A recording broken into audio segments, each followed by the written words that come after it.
ভাইরা আমার, আল্লাহ পাক রব্বুল আলামিন বলেন,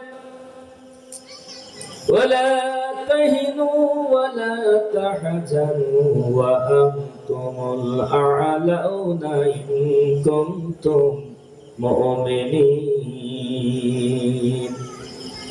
আল্লাহ তাআলা বলেন, তোমরা হতাশ হও না, নিরাশ হও না, তোমরাই বিজয়ী হবে যদি তোমরা মুমিন হও। তোমরাই বিজয়ী হবে, তোমরাই সফলতা গ্রহণ করবে। আয়াতখানা কখন নাজিল হলো? সম্মানিত ভাইরা আমার, আল্লাহর নবী গোটা বিশ্বের জন্য আনন্দিত নেতা জনাব মুহাম্মদুর রাসূলুল্লাহ। এটা অপদিন আল্লাহর নবী সাল্লাল্লাহু আলাইহি ওয়াসাল্লাম এবং তার সাহাবায়ে কেরামরা উহুদের ময়দানে যখন আহত অবস্থায় ছিল, বিশ্বনবী সাল্লাল্লাহু আলাইহি ওয়াসাল্লাম আহত অবস্থায় পড়ে রইল। অসংখ্য সাহাবায়ে কেরামরা যখন আহত অবস্থায় পড়ে রইল, 70 জন মুসলমান যখন লাশ হয়ে গেল, একটা করুণ দৃশ্য হয়ে গেল। বিশ্বনবী এবং অসংখ্য সাহাবায়ে কেরামদের আহত শরীরে যখন মুসলমানরা দেখতেছিল, অসংখ্য মুসলমানদের লাশ যখন মুসলমানদের সামনে যখন শুয়ে থাকলো, পড়ে অবস্থায় দেখলো, আল্লাহর নবী আহত নয়, শুধু তামাম এলাকায় যেন প্রকাশ হয়ে গেল আল্লাহর নবীও দুনিয়াতে নাই, তিনিও মৃত্যুবরণ করেছেন। এই সংবাদ যখন মুসলমানদের কাছে চলে গেল, মুসলমানরা যেন তারা সাহস হারালো, শক্তি হারালো, আর সামনে কোনো পথ খোলা নাই, সমস্ত পথগুলো যেন বন্ধ হয়ে গেল। মুসলমানরা যখন চিন্তা করতেছে এই অবস্থায় আমরা এখন কি করতে পারি, মুসলমানদের সামনে মাত্র 2টা পথ খোলা ছিল। একটা মাত্র পথ হলো কাফেরদের কাছে মুসলমানরা আত্মসমর্পণ করবে, আর একটা পথ হলো মুসলমানরা আবার পূর্বের মতো সিদ্ধান্ত নিয়ে মাজা সোজা করে নিয়ে সামনের দিকে এগিয়ে যাবে। এই মাত্র 2টা পথ খোলা ছিল, কিন্তু পরিবেশ পরিস্থিতি এমন হয়ে গেল সেখানে যে মুসলমানরা আবার শক্তির সাহস নিয়ে সামনের দিকে এগিয়ে যাবে, পরিবেশ সেটা অ্যালাউ করে না। আবার মুসলমানরা কাফেরদের সঙ্গে জোট করতে পারছেন না, তাদের কাছে মাথা নত করতে পারছেন না। কি করা যায়, এই চিন্তিত অবস্থায় যখন মুসলমানরা সময় অতিবাহিত করতেছেন, আল্লাহ পাক রব্বুল আলামিন ঠিক সেই মুহূর্তে আয়াতখানা নাযিল করে মুসলমানদেরকে জানিয়ে দিল, ওয়ালা তাহিনু ওয়ালা তাহজানু ওয়া আনতুমুল আ'লাউনা ইন কুনতুম মুমিনিন। হতাশ না, নিরাশ না, তোমরাই বিজয়ী হবে যদি তোমরা মুমিন হও। জোরে বলেন সুবহানাল্লাহ। মুসলমানদের সামনে যখন আয়াত নাযিল হয়ে গেল, আয়াত যখন মুসলমানরা পেয়ে গেল, মুসলমানদের ভাঙ্গা মন চাঙ্গা হয়ে গেল। জোরে বলেন সুবহানাল্লাহ।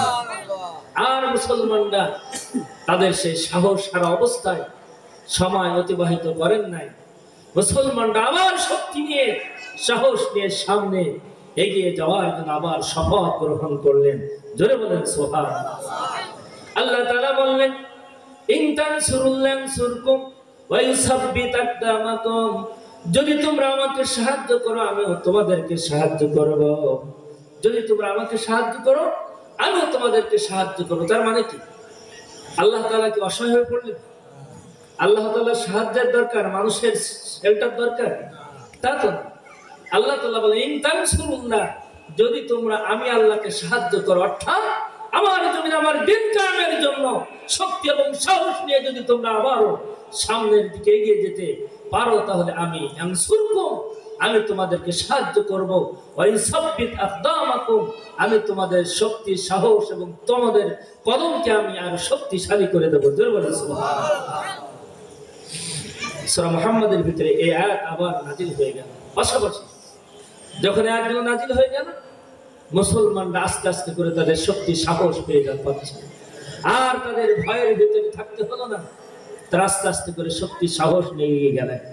সম্মানিত ভাইরা আমার, আমাদের দেশের যে অবস্থা হয়েছিল, যে ভয়ঙ্কর পরিস্থিতি। আজকের মাদ্রাসায় যখন বসেছিলাম, প্রিন্সিপাল সাহেব বললেন, আব্দুল সৌদ, তুমি কি জানো যে অবসরকৃত শিক্ষকদের যাবতীয় যে পেনশন ভাতা, অবসর ভাতা সব আওয়ামী লীগ নিয়ে গেছে, সরকার কাউকে অবসর ভাতা দিতে পারছেন না। আমি ওটা শুনেছি। সম্মানিত ভাইরা আমার, সব চেটে বুঝে খাওয়া হয়ে গেছে। অনেক অসহায় গরিব শিক্ষকরা তারা জানে আমার চাকরির শেষে যে 20 লাখ, 5 লাখ, 10 লাখ যে টাকাটা আমি পাবো, এটা নিয়ে আমি একটা ব্যবসা করব, অথবা গরু পুষতে পারি, অথবা ছেলে মেয়েদের একটা আবাসন প্রকল্প বা ঘর বাড়ি তৈরি করে এর আশা থাকে। কিন্তু সে আশায় বাধা, সব কিছু খাওয়া দাওয়া শেষ। সম্মানিত ভাইরা, তা আমি বললাম আসলে ঠিক আছে, শিক্ষকদের পাওনা দরকার ছিল। এই টেবিলে অনেক শিক্ষকরা বলেছেন শেখ হাসিনার চাইতে উত্তম সরকার, উত্তম প্রধানমন্ত্রীর হতে পারে না। অতএব সেই সমস্ত শিক্ষকদের কপালে এরকম পাওনা আসলে পাওয়া দরকার ছিল। কথা বলেন। সম্মানিত ভাইরা আমার, যে পিতা জমি বিক্রি করে প্রতিনিয়ত ছেলে মেয়েদেরকে, পরিবার পরিজনদেরকে বাজারের সুন্দর সুন্দর খাওয়া দাওয়া এবং বাজার করে এনে খাওয়ায়, আর এক শ্রেণীর পরিবার পরিজনের সদস্য মনে করে, বাহ, আমার স্বামী বা আমাদের পিতামাতা তো বেশ ভালো, কিন্তু কখনো ভেবে দেখে না ওদের ভবিষ্যৎ, যে জমি জায়গা যার থেকে তারা অর্জন করে তারা ফসল উৎপন্ন করে খাবে, সেই জমিগুলো বিক্রি করে করে করে আস্তে আস্তে করে ওদের ভালো ভরণ পোষণ দেয়, খাওয়া দাওয়া দেয়। কিন্তু পরবর্তীতে ওদের যে পরের দ্বারস্থ হতে হবে, চেয়ে খেতে হবে, জোর খেটে খেতে হবে, ওটা কোনোদিন তারা ভাবে না। কথা বলে ঠিক না? সম্মানিত ভাইরা আমার, যে পরিবার পরিজনেরা বুঝতে পারে, ভাবে, তারা বলে, স্বামী তোমার এত ভালো খাওয়ানোর আমাদের প্রয়োজন নাই, আব্বা এত ভালো বাজার করার দরকার নাই, প্রয়োজনে বাজার একটু কম করে তারপরে সম্পদ গুলো বজায় থাক। কথা বলে ঠিক কিনা? সম্মানিত ভাইরা আমার, এই বাংলাদেশের মানুষদেরকে এভাবে তলাবিহীন ঝুড়িতে পরিণত করে দিয়ে, অধিকারী মানুষদেরকে অধিকার হরণ করে দিয়ে, এভাবে অবসর এবং পেনশন ভাতার মতো অসংখ্য সম্পদকে লুণ্ঠন করে নিয়ে এদেশের জনগণের মাথায় কাটান রেখে, মাথায় কাটান রেখে গর্ত লিখেছে এদেশের এক শ্রেণীর মানুষ। তাদেরকে বাহবা যারা দিয়েছে, তাদের মতো ব্যক্তিদেরকে এমন উপহার পাওয়া দরকার ছিল। কথা বলে সম্মানিত ভাইরা আমার, আজকে তিনি নিজেই বলেছেন যে আমার বাড়ির কর্মচারী তিনি 400 কোটি টাকার মালিক। কত কোটি? 400 কোটি টাকার মালিক যদি কর্মচারী হয়, প্রধানমন্ত্রীর বাড়ির কর্মচারী, তাহলে প্রধানমন্ত্রী কত হাজার বিলিয়ন ট্রিলিয়ন টাকা মালিক। কথা বলেন ঠিক কিনা? শুধু একজন সাধারণ মানুষ, তাদের টাকা পয়সার ওর নেই, বাড়ি গাড়ির ওর নাই, কয়েকটা বাড়ি দেশ বিদেশে বিভিন্ন জায়গায়। এ কাদের টাকা ভাই? এই টাকা আমাদের দেশের টাকা, দেশের জনগণের টাকা, কালভার্ট রোড ব্রিজের টাকা। এগুলো লুণ্ঠন করে নিয়ে তারা কি করেছে? চলে গিয়েছে। কিন্তু এক শ্রেণীর সাধারণ মানুষ এত অবুঝ, তারা এভাবে লুণ্ঠন করেছে, তারা এভাবে সাধারণ মানুষের মাথায় কাঁঠাল তুলে তারা কষ্টলে খেয়েছে, খাচ্ছে, আর এক শ্রেণীর মানুষ আনন্দে নাচছে। আজকে তিনি আর দেশে নাই, আপনাদের রেখে চলে গেল। বলেন তো দেখি, আপনাদের খোঁজ খবর এখন কে নিচ্ছে? কথা বলেন ঠিক কিনা? সম্মানিত ভাইরা আমার, আমি আপনাদের মাধ্যমে তাদের কাছে দৃষ্টি আকর্ষণ করতে চাই, মানুষের উপকার করার প্রয়োজন নাই, কিন্তু মানুষের অভিশাপ নেওয়া কথা কোন অবস্থাতে ঠিক না। ঠিক, মানুষের অভিশাপ নেওয়া কোন অবস্থাতে ঠিক না। কথা বলেন ঠিক কিনা?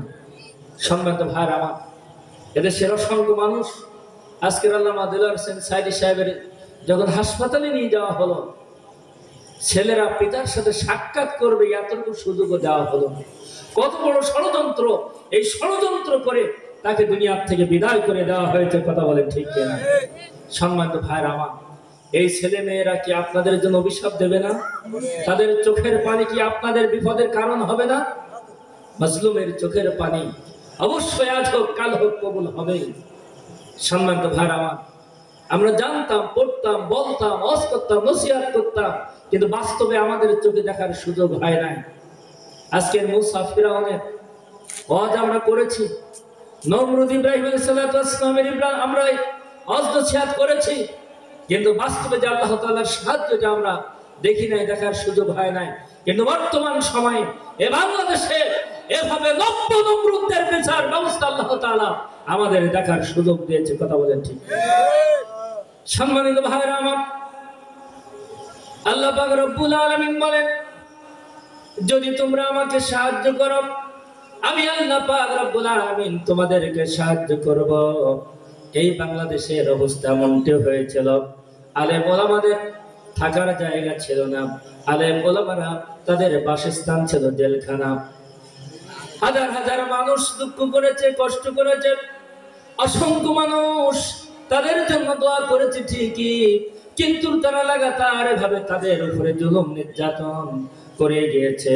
জুলুম নির্যাতন যখন করে গিয়েছে, এক শ্রেণীর মানুষ তারা বলে বসেছিল অলরেডি যে না, এই পরিবেশ কোনোদিন পরিবর্তন হতে পারে না। সম্মানিত ভাইরা আমার, যেখানে মুরব্বীরা শেষ, রাজনৈতিক দলের মানুষেরা যখন তাদের চেষ্টার যখন সমাপ্তি হয়ে গেল, এদেশের এক শ্রেণীর তরুণ সমাজ তারা সিদ্ধান্ত গ্রহণ করলো না, এভাবে দেশ চলতে পারে না, এভাবে নিরীহ মানুষদের রক্ত চুষে খাবে, এভাবে তাদেরকে চুষতে দেওয়া যায় না। শুধু তাই না, এদেশের আলেমদেরকে এভাবে পাখির মতো গুলি করে, এদেশের সাধারণ মানুষদেরকে, এদেশের ইসলাম বিরোধীদেরকে এভাবে পাখির মতো গুলি করবে, এটা হতেই পারে না। তারা সিদ্ধান্ত গ্রহণ করেছিল, আর সিদ্ধান্ত গ্রহণ করার পরে আল্লাহ তাআলা বলেন, ইন তানসুরুল্লাহ, যদি তোমরা আমাকে সাহায্য করো, তাহলে তোমরা সিদ্ধান্ত গ্রহণ করো।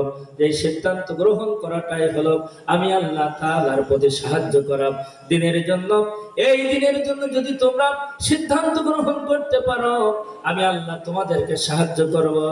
এদেশের তরুণ সমাজ যখন তারা সিদ্ধান্ত গ্রহণ করেছিল যে না, এই জালিমবাজদেরকে দুনিয়ার থেকে বিদায় করা দরকার, বিশেষ করে বাংলাদেশের মসনদ থেকে তাদেরকে নামানো দরকার, এই সিদ্ধান্ত যখন নিল, আবু সাঈদের মতো ব্যক্তি তার দুনিয়ার থেকে চলে যেতে হলো।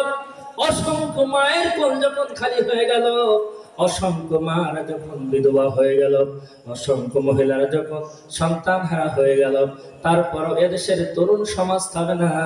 তারা রক্ত দেখলো, তারা শহীদ দেখলো, লাশ দেখলো, তারপরও খুনি হাসিনা তাকে মসনদ থেকে না নামাই ছাড়ে নাই। কথা বলেন ঠিক না? আল্লাহ তাআলা বলেন, ইন তানসুরুল্লাহু ইয়ানসুরকুম ওয়া ইউসাব্বিত আকদামাকুম, যদি তোমরা আমাকে সহযোগিতা করো, সাহায্য করো, আমি আল্লাহ পাক রব্বুল আলামিন তোমাদেরকে সাহায্য করব। আল্লাহ তাআলার সাহায্য যদি না থাকতো, তাহলে আবু সাঈদকে বুক পেতে দিতেন? বুক পেতে দিতেন? আর আবু সাঈদের বুক পেতে দেওয়ার কারণে এদেশের সাধারণ মানুষ তাদের বিরুদ্ধে তারা এক হওয়ার সুযোগ পেয়েছিল। কথা বলেন ঠিক কিনা? এক আবু সাঈদ যখন জীবন দিয়েছে, প্রতিদিন আমরাও জীবন দেব, তারপরে ফাঁসিবাদীকে বাংলাদেশের মস্তক থেকে না নামিয়ে আমরা পিছাবো না। কথা বলেন ঠিক কিনা? সম্মানিত ভাইরা আমার, কাবা শরীফকে যেমন আবাবিল পাখি, ছোট্ট ছোট্ট পাখিরা যেমন কাবা শরীফকে হেফাজত করেছিল, এ বাংলাদেশের জুলুমবাজদেরকে ছোট্ট ছোট্ট বয়সের পাখি নামক এই যুবকরা তাদেরকে এই মসনদ থেকে নামিয়ে দেওয়ার জন্য যে ভূমিকা পালন করেছিল, সেই ভূমিকার মুখে তারা টিকে থাকতে পারে নাই। কথা বলেন ঠিক? যখন টিকে থাকতে পারে না, তখন এই বুঝটা পরিষ্কার হলো আসলে নমরুদের পতন কিভাবে হয়েছিল, ফেরাউনের পতন কিভাবে হয়েছিল। আজকের সেটা বাস্তবে মিল খেয়েছে, নব্য ফেরাউন এবং নমরুদের পতনটা কিভাবে হলো। সম্মানিত ভাইরা আমার, উহুদের ময়দানে যখন মুসলমানরা এভাবে আহত অবস্থায় পড়ে থাকলো, আল্লাহ তাআলা যখন আয়াত নাযিল করলেন, তোমরা হতাশ হও না, নিরাশ হও না, আমি আল্লাহ তাআলা তোমাদেরকে বিজয় দান করব যদি তোমরা মুমিন হও। সম্মানিত ভাইরা আমার, আল্লাহর নবী জনাবে মুহাম্মদ রাসূলুল্লাহ সাল্লাল্লাহু আলাইহি সাল্লাম সহ মুসলমানদের কেন বিজয় হলো না, কেন সেখানে পতন হয়ে গেল? আল্লাহ তাআলা বলেন, ইয়া আইয়ুহাল্লাযীনা আমানু আতিউল্লাহ ওয়া আতিউর রাসূল ওয়া উলিল আমরি মিনকুম, হে ঈমানদারগণেরা, তোমরা আল্লাহকে আনুগত্য করো, রাসূলকে আনুগত্য করো, আর তোমাদের দায়িত্বশীলদেরকে আনুগত্য করো। যদি তোমরা আনুগত্য না করো, আমি আল্লাহকে যদি তোমরা আনুগত্য না করো, আমার রাসূলকে যদি তোমরা আনুগত্য না করো, যখন কোন নবী রাসূল এই দুনিয়াতে থাকবে না, তখন যদি তোমাদের দায়িত্বশীলদেরকে আনুগত্য না করো, তাহলে আনুগত্য না করার কারণে তোমাদের উপরে পরাজয় চলে আসবে, তোমাদের উপরে পতন চলে আসবে। আল্লাহর নবী সাল্লাল্লাহু আলাইহি সাল্লাম যখন উহুদের ময়দানে মুসলমানদেরকে ডাক দিল, উহুদের ময়দানে যুদ্ধ হবে, আল্লাহর নবী যখন সাহাবায়ে কিরামদেরকে ডাক দিলেন, অসংখ্য সাহাবায়ে কিরামরা চলে আসলো। হযরত আমর ইবনে জুমহু রাদিয়াল্লাহু তাআলা আনহু, তিনি একজন খোঁড়া সাহাবী, এভাবে খোঁড়াইতে ময়দানে চলে আসলো। শুধু তাই নয়, তার কয়েকটা ছেলে তিনিও চলে আসলেন, উহুদের ময়দানে চলে আসলেন। এক নয় দুই নয়, প্রায় 1000 সৈন্য নিয়ে যখন উহুদের ময়দানে বিশ্বনবী চলে যাবেন, আল্লাহর নবী বললেন, আমার সাহাবায়ে কিরামরা, এই উহুদের ময়দানে কাফিরদের সঙ্গে যুদ্ধ হবে, কাফিরদের সঙ্গে মোকাবেলা করতে হলে আমি রাসূল তোমাদেরকে যে নির্দেশ দেব, এই নির্দেশের বাইরে যেন কেউ চলাফেরা করবে না, কেউ যদি নির্দেশ লঙ্ঘন করবে না। যদি নির্দেশ লঙ্ঘন করো, তাহলে কিন্তু এখানে মুসলমানদের পরাজয় হবে। আল্লাহর নবীর সাহাবীরা বললেন, ইয়া রাসূলুল্লাহ, ইয়া হাবিবাল্লাহ, কোন অবস্থাতে আপনার নির্দেশ আমরা লঙ্ঘন করতে পারি না। আল্লাহর নবী সাল্লাল্লাহু আলাইহি সাল্লাম বিভিন্ন স্পটে সাহাবায়ে কিরামদেরকে দায়িত্ব দিল। এমনি ভাবে শুধু ওই যে গিরিগুহা, অর্থাৎ গোপন পথ, সুড়ঙ্গ পথ, এখানে বিশ্বনবী সাল্লাল্লাহু আলাইহি সাল্লাম 50 জন সাহাবায়ে কিরামদেরকে এখানে রেখে দিলেন, অর্থাৎ তীরন্দাজ বাহিনী। 50 জন সাহাবীদেরকে তীরন্দাজ বাহিনী বলেন। এই তীরন্দাজ বাহিনী সেখানে থাকলেন। শুধু তাই নয়, বিভিন্ন স্পটে আল্লাহর নবী সাল্লাল্লাহু আলাইহি সাল্লাম দায়িত্ব দিয়ে দিলেন, সাহাবায়ে কিরামরা দায়িত্ব পালন করতেছেন। আল্লাহর নবী বললেন, সাহাবীরা, বদরের উহুদের যুদ্ধে মুসলমানদের বিজয় হওয়ার পরও, যদি মুসলমানদের বিজয় হয়, এই বিজয় হওয়ার পরও আমি বিশ্বনবীর পক্ষ থেকে যতক্ষণ পর্যন্ত কোনো কমান্ড না আসবে না, যতক্ষণ পর্যন্ত কোনো নির্দেশ না আসবে, ততক্ষণ পর্যন্ত স্ব স্থানে দায়িত্ব পালন করবে। এই কথা বলে বিশ্বনবী সাল্লাল্লাহু আলাইহি সাল্লামের নেতৃত্বে যখন উহুদের ময়দানে যুদ্ধ শুরু হয়ে গেল, আল্লাহর নবী এবং সাহাবায়ে কিরামদের চরম আঘাতের কারণে মুসলমানরা সাময়িকভাবে পরাজয় বরণ করল, মুসলমানদের বিজয় হয়ে গেল। কাফেরদের সমস্ত অস্ত্র শস্ত্র সব রেখে চলে গেল। মুসলমানরা চিন্তা করলো, আমাদের বিজয় হয়েছে, আমাদের বিজয় হয়েছে, আর থাকার প্রয়োজন নাই। আমাদের অস্ত্র শস্ত্র নিয়ে ওই ধরনের কাফের বেঈমান মুশরিকরা যারা তাদের মাল সামানা রেখে চলে গিয়েছে, এই মাল সামানাগুলো আমরা গুটিয়ে নিয়ে চলে যাই। আল্লাহর নবী যখন এই যুদ্ধ সংঘটিত হওয়ার পূর্বে যখন নির্দেশ দিয়েছিলেন, নির্দেশ তারা লঙ্ঘন করলাম। নির্দেশ লঙ্ঘন করার পরে আল্লাহর নবীর সাহাবায়ে কিরামরা কাফেরদের ফেলে রাখা মাল সামানা যখন তারা কোরআনের জন্য চলে গেল, এমন সময় আল্লাহর নবী সাল্লাল্লাহু আলাইহি সাল্লামের সাহাবায়ে কিরামরা আস্তে আস্তে করে বিভিন্ন জায়গায় যারা দায়িত্বপ্রাপ্ত ছিল, তারা এভাবে মাল সামানা করে নিয়ে বাড়িতে চলে গেল। সম্মানিত ভাইরা আমার, উহুদের ময়দান আস্তে আস্তে করে খালি হয়ে যেতে লাগলো।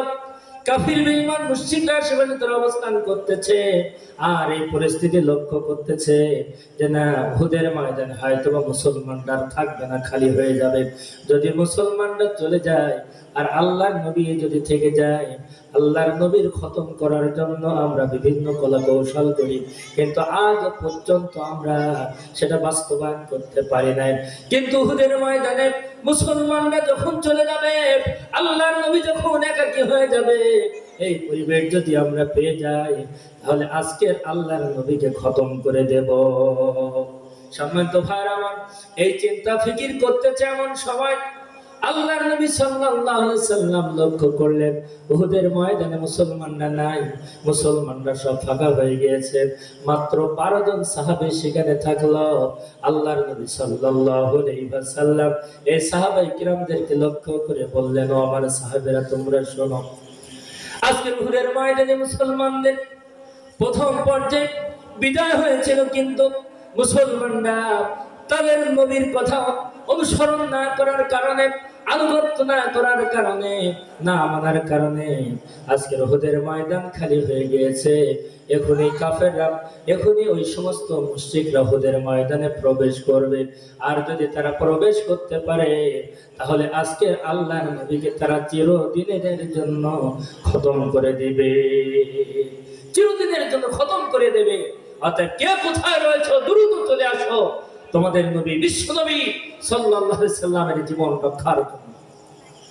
সম্মানিত ভাইরা আমার, আল্লাহর নবীর সাহাবী হযরত তালহা রাদিয়াল্লাহু তাআলা আনহু সহ 12 জন সাহাবী চলে আসলো। আসার পরে আল্লাহর নবী বললেন, ও আমার সাহাবায়ে কেরামরা, আজকের তোমাদের নবীর দুনিয়া থেকে হয়তো বিদায় করে দেওয়া হতে পারে। আজকের তোমাদের নবীর জীবন রক্ষার জন্য তোমরা কে কত ভূমিকা পালন করতে পারো? হযরত তালহা রাদিয়াল্লাহু তাআলা আনহু সর্বপ্রথমে আল্লাহর নবীকে বললেন, ইয়া রাসূলুল্লাহ, ইয়া হাবিবাল্লাহ, ও আল্লাহর নবী, আপনি যদি আমাকে অনুমতি দেন, আমি সর্বপ্রথমে আমার বিশ্ব নবীর জীবন বাঁচানোর জন্য কাফিরদের মোকাবেলা করতে যে যদি আমি তালহার জীবন তাদের কাছে দিতে হয় তারপরও দিতে রাজি আছে, কিন্তু আমার নবীর গায়ে একটা তীর বর্ষা বল্লম মারবে, এটা আমি তালহা রাদিয়াল্লাহু তাআলা আনহু বেঁচে থাকতে কোনোদিন মেনে নিতে পারি না। জোরে বলেন সুবহানাল্লাহ। সম্মানিত ভাইরা আমার, আল্লাহর নবী সাল্লাল্লাহু আলাইহি সাল্লাম বললেন, তালহা তুমি প্রথমে যেও না, আরেকজন সাহাবী যান। আরেকজন সাহাবী চলে গেল, কাফেরদের মোকাবেলা করতে চলে গেল। কাফেররা তাকে দুনিয়া থেকে বিদায় করে দিয়ে দিল। আল্লাহর নবীকে এবার তালহা রাদিয়াল্লাহু তাআলা বললেন, ইয়া রাসূলুল্লাহ, ইয়া হাবিবাল্লাহ, আপনি যদি আমাকে অনুমতি দিতেন তাহলে দ্বিতীয়বার আমি আপনার জীবন রক্ষার জন্য কাফেরদের মোকাবেলা করার জন্য চলে যেতাম। আল্লাহর নবী সাল্লাল্লাহু আলাইহি সাল্লাম বললেন, ও তালহা রাদিয়াল্লাহু তাআলা আনহু, তুমি কোন অবস্থাতে যাবে না। একের পর এক অন্য সাহাবীরা চলে গেল। যাওয়ার পরে ওই ময়দানে 11 জন 10 জন সাহাবী শাহাদাত বরণ করলেন।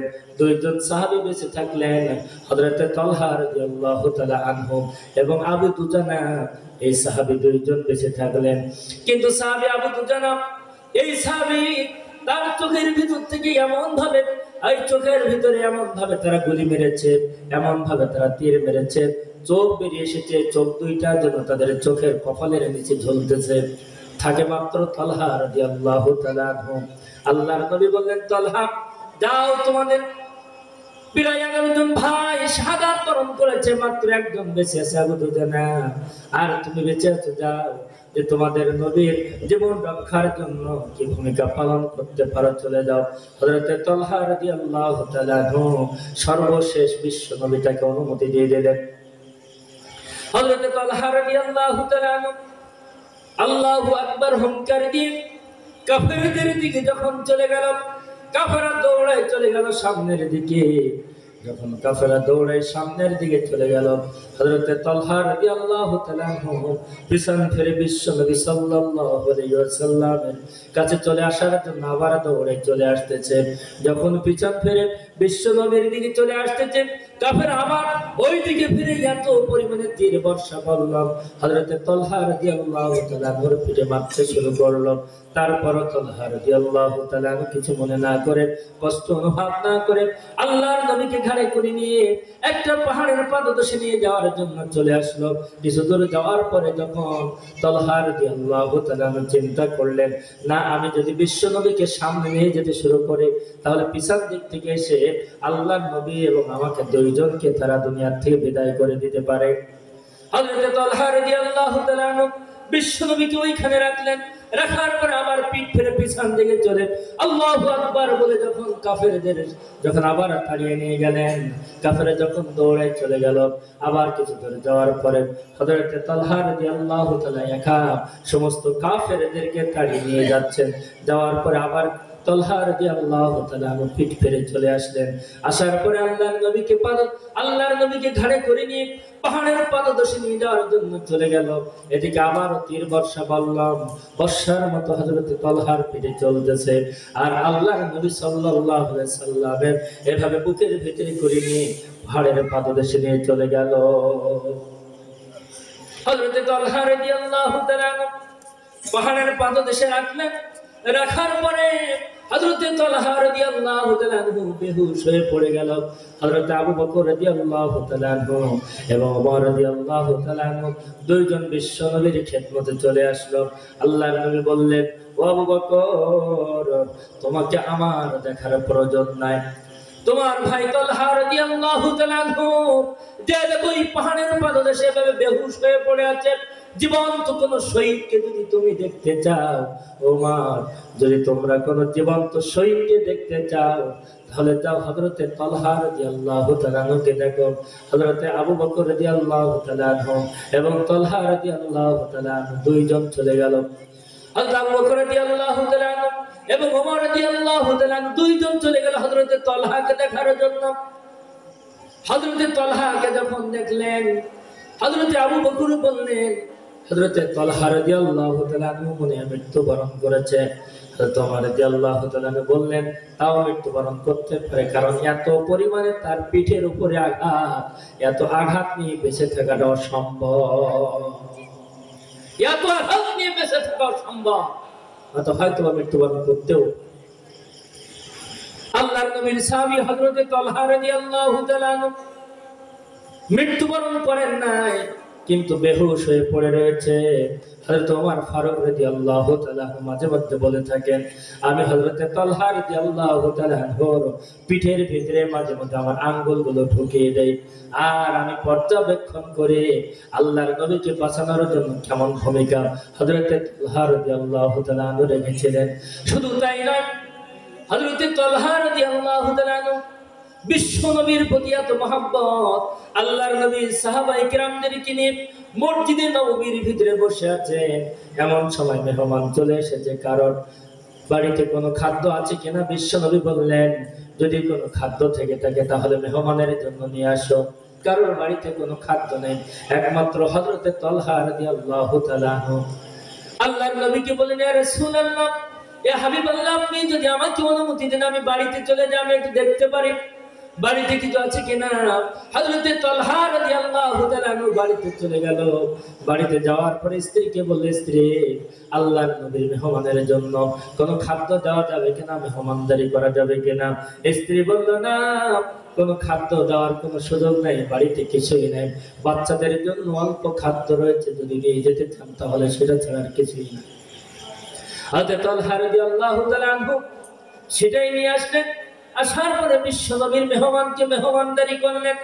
রাত চলে গেল, ফজরের নামাজের সময় যখন হযরতে তালহা রাদিয়াল্লাহু তাআলা বিশ্ব নবীর পিছনে যখন নামাজে দাঁড়াচ্ছেন, আল্লাহর নবী যখন ঘর থেকে মসজিদে নববীতে চলে আসলেন, আল্লাহর নবী তালহাকে বললেন, তালহা, তুমি রাত্রিতে যে আল্লাহর নবীর মেহমানের জন্য সম্মান দেখিয়েছো, এই সম্মানের কারণে স্বয়ং আল্লাহ পাক রব্বুল আলামিন আমার মাধ্যমে তোমাকে সালাম জানিয়েছে। জোরে বলেন সুবহানাল্লাহ।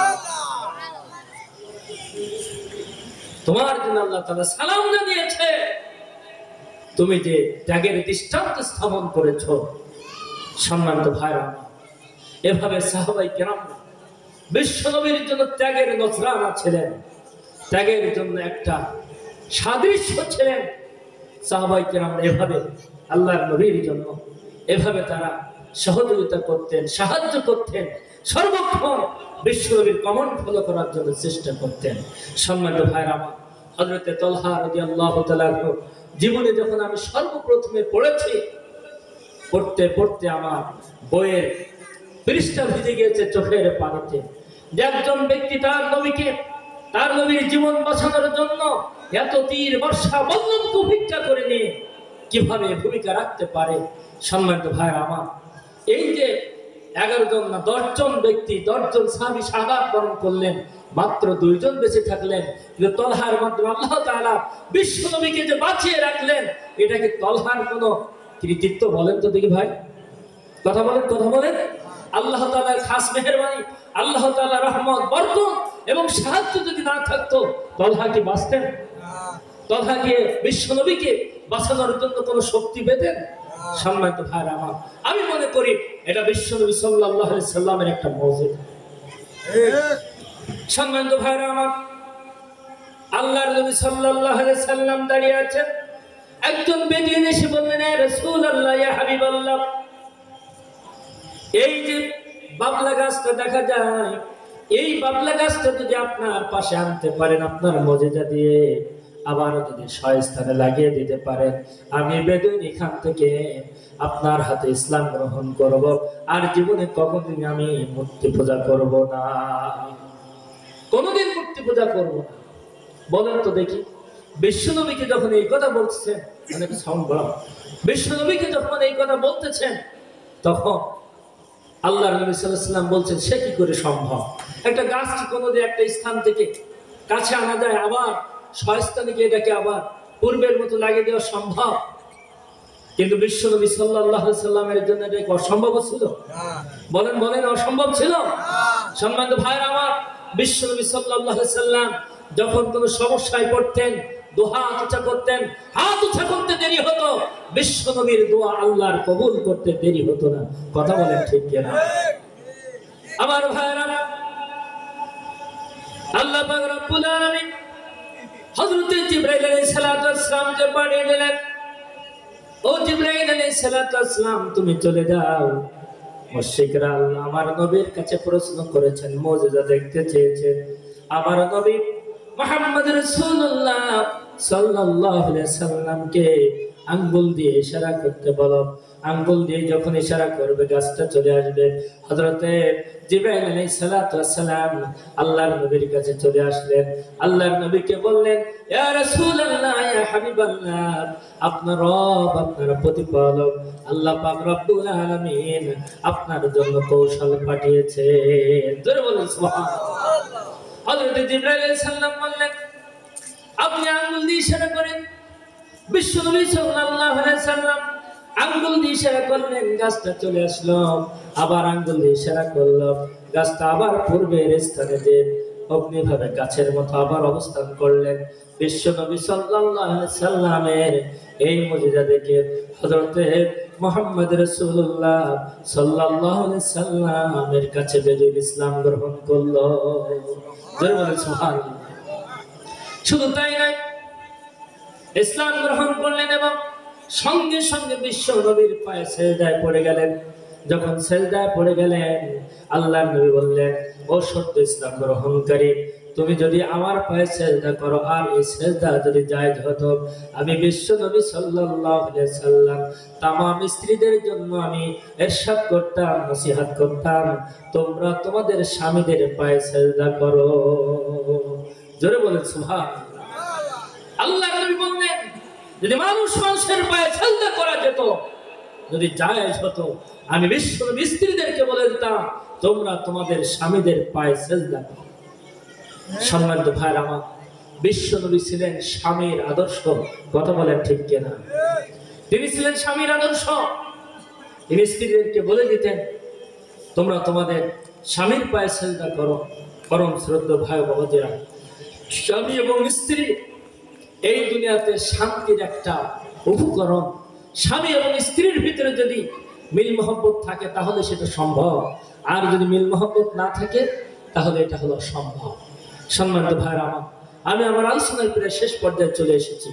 আমি যেহেতু মা বোনেরা আছেন, আমি তাদের সম্পর্কে দু একটি কথা বলে, পিতামাতা সম্পর্কে যেহেতু এখানে আবার রুহের মাগফিরাতের কথা বলা হয়েছে, একটু দৃষ্টি আকর্ষণ করে আমি দোয়ার দিকে চলে যাব। কেউ দোয়ার শরীক না হয়ে যাবেন না, যাবেন না তো ইনশাআল্লাহ?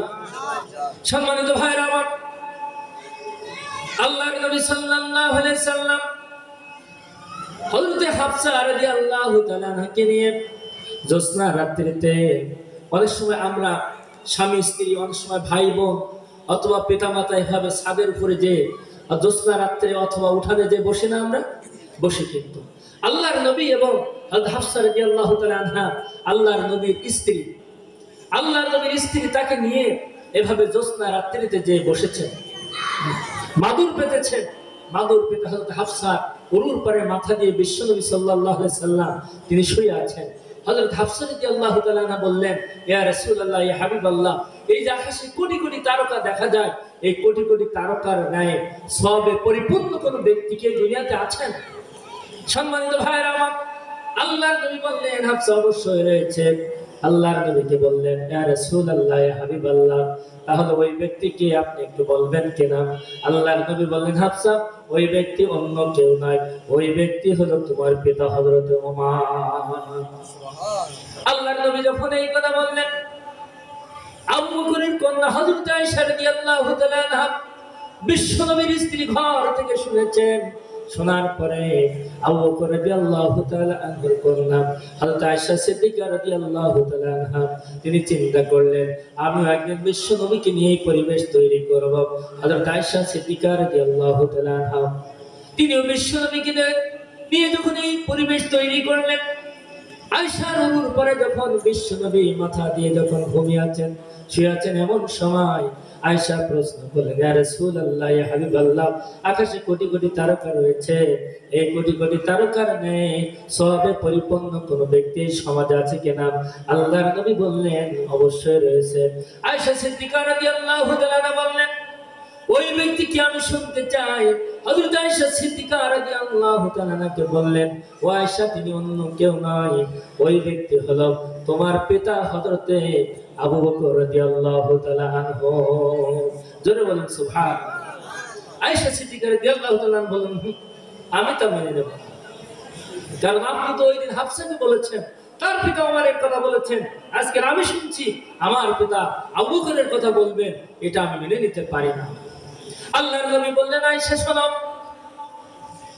আমি সেদিন বলেছি ঠিকই, কিন্তু তোমার পিতা আবু বকর রাদিয়াল্লাহু তাআলা আনহু এক রাত্রে হিজরতের রাত্রের যে সওয়াব রয়েছে, তামাম পৃথিবীর সকল মানুষের সওয়াবগুলো যদি একটি পাল্লায় দেওয়া হয়, আর তামাম পৃথিবীর সকল মানুষের সওয়াব এক পাল্লায় দেব, আর তোমার পিতার সওয়াব এক পাল্লায় দেব, তারপরও তামাম পৃথিবীর সকল মানুষের সওয়াব আর তোমার পিতার সওয়াব এক হবে না, তোমার পিতার সওয়াবটা এক পাশে ভারী হয়ে যাবে। জোরে বলেন সুবহানাল্লাহ। সম্মানিত ভাইরা আমার, এভাবে বিশ্বনবী সাল্লাল্লাহু আলাইহি সাল্লামের একাধিক স্ত্রী ছিল, কিন্তু কোন স্ত্রীর সঙ্গে দুর্ব্যবহার তিনি করতেন না। সময়ের ব্যবধানে, পরিবেশ পরিস্থিতির আলোকে সকল স্ত্রীদের সঙ্গে সুন্দর ব্যবহার করত।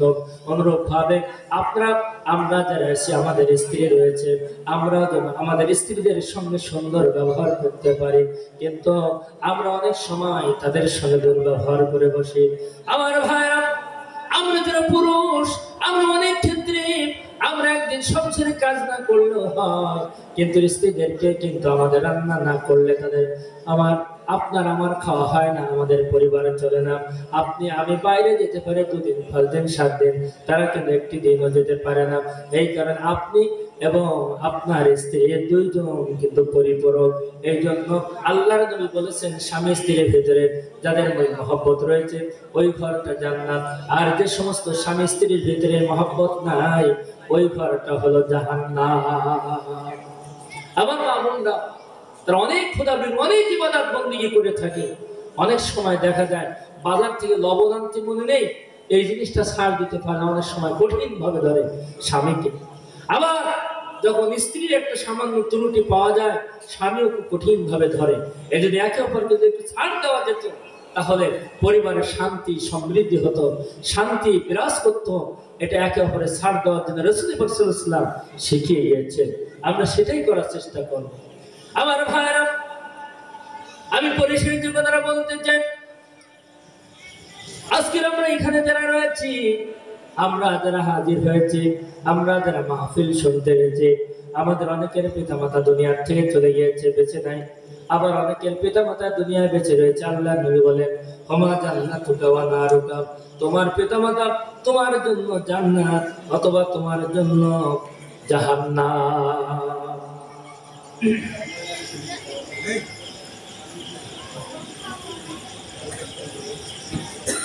সম্মানিত ভাইরা, রাসূল সাল্লাল্লাহু আলাইহি ওয়াসাল্লাম বলেছেন যে তোমার পিতা তোমার মাতা তোমার জন্য জান্নাত অথবা জাহান্নাম।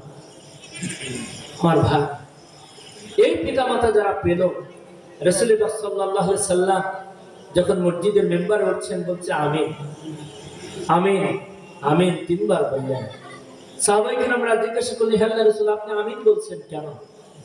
আল্লাহ রাসূল বললেন, এইমাত্র জিবরাইল আলাইহিস সালাতু ওয়াস সালাম বললেন যারা বৃদ্ধ পিতা মাতাকে পেল কিন্তু তাদের খেদমত করে জান্নাতে যেতে পারলো না, তারা জাহান্নামে, তারা ধ্বংস হোক। আমি রাসূল তখন বলেছি আমিন। তাহলে আমাদের পিতা মাতা যারা রয়েছে তাদের যদি খেদমত করতে ব্যর্থ হয়ে যায়, তাহলে আমরা যতই ইবাদতবন্দেগী করি না কেন, রাসূল বলেছেন তারা ধ্বংস হোক। আমরা কি জান্নাতে যেতে পারবো?